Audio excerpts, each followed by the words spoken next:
there's no denying the importance of the teachers who instruct our kids every day in school. And we are continuing our focus on education and local teachers with our Class Act promotion this morning with the announcement of this month's Class Act winner. Will Childers joins us via Zoom. He's a middle school science teacher at Riverside Elementary in Grand Rapids. How you doing, Will? Congratulations. Good. Thank you. Thank you. Yeah, so you were nominated to be a Class Act. Let's start with how long you've been teaching and why you decided to be a teacher. I've been teaching for about 5 years. This is my third year as a part of Grand Rapids Public Schools. I started teaching simply because I actually ran away from it for a long time in college. I was like, I don't see myself standing in front of a classroom.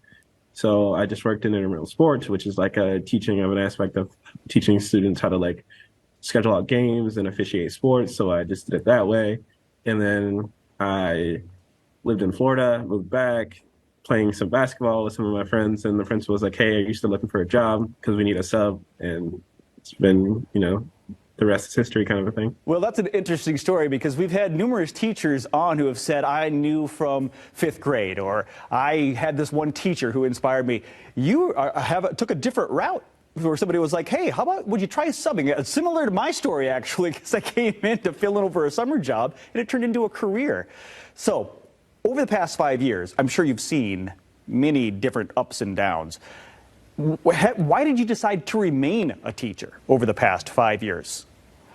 I really do enjoy the students and the time. Also do love the hours. Being done at work at 3:30 is not an awful time to go home, be ready, and when you have all the weather and you don't have to schedule it out.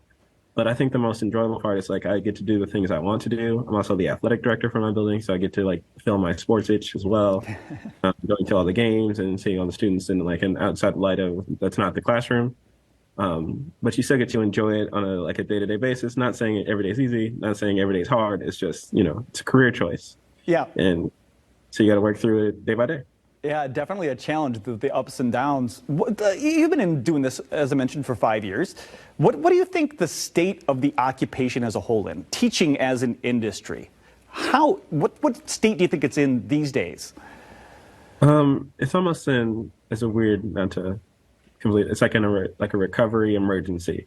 The best way I can describe it is there are a lot of teachers still, there's a lot of students still, but in terms of public education and schooling in itself, there are a lot of things that kind of lack in certain areas. And the saying, it takes a village to raise a child. Not shock to anyone. No one lives in villages anymore. We're not living in huts and small gated communities with wooden fences. We all live in cities, which are like communities. So it takes a community to raise a village. So unless you have a strong community aspect, your school will struggle. And that has been very shown lately since COVID, who has a strong community build with their schooling and who has not.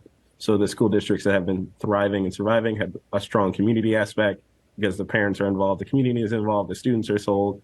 And when you don't have that, that's where it really shows when the teachers are struggling, the parents are struggling, the students are struggling, and no one knows where the gap is, and that's that community building aspect. Well, Will, that kind of leads into my next question. It sounds like you're saying involvement and community is really important. What do teachers today need? Is that what they need? More parents' involvement and community involvement? Yeah, not just parents per se. It's just city, community building, neighborhoods, the people around, and just having that whole you're not just coming to school because you are told to, because you have to, because it's the law, because you are building something with the people that you live by, with the people that live in the neighborhood, with the city itself. And when you're teaching students that haven't been through all of the Grand Rapids, have not been to downtown, and so they're missing the community of the exact city that they live in. And they don't get to go to, the band concerts or the basketball games, football games, and missing all those community things. That's where it really gives you a pride to go to school. And that's what's kind of been lacking in a lot of school systems around is the pride of just attending, not doing hey, I went, so you have to go. Well, part of this Class Act promotion we have is more than just honoring you for what you've done, but to bring attention to the actual field of teaching. You've been doing it for a while. Why should someone become a teacher? Why should someone enter this field? If you want to do something that's different every day, that it's inspiring to people, I would recommend teaching. And it's also very important to find the right grade, subject, and age. because I was not meant to teach first grade. I know that. I was also not meant to teach 11th grade, and I know that. So you have to find the grade that is meant for you. And as someone who, like, as you said, like some people are dedicated from the age of 10, like, hey, I'm going to do this. But you see a lot of people that teaching is their second career. So it's like committing to the concept of teaching and knowing it's not going to be easy. You have to find the right building with the right group, at the right age, because I work at Riverside and I work with another great science teacher called Lauren Villalobos. And I know we are a team and we can work together on things. And then we have a great principal and you can work through things as that. But you have to find, like any job, the right coworkers, the right leadership, and then you can go from there with building the career aspect. Love it. Well, thank you so much. Well, our friends at Michigan Education Savings Program want to help us out and send you $100 to spend in your classroom or however you like. So congratulations on your win and for taking the time out this morning to share what you do with us. Thank you, Will.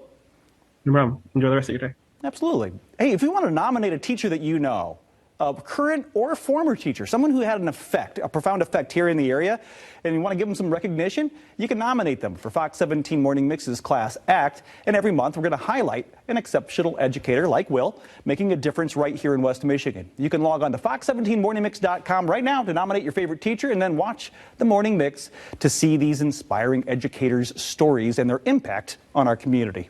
And of course, another quick thank you to our segment sponsor, Michigan Education Savings Program.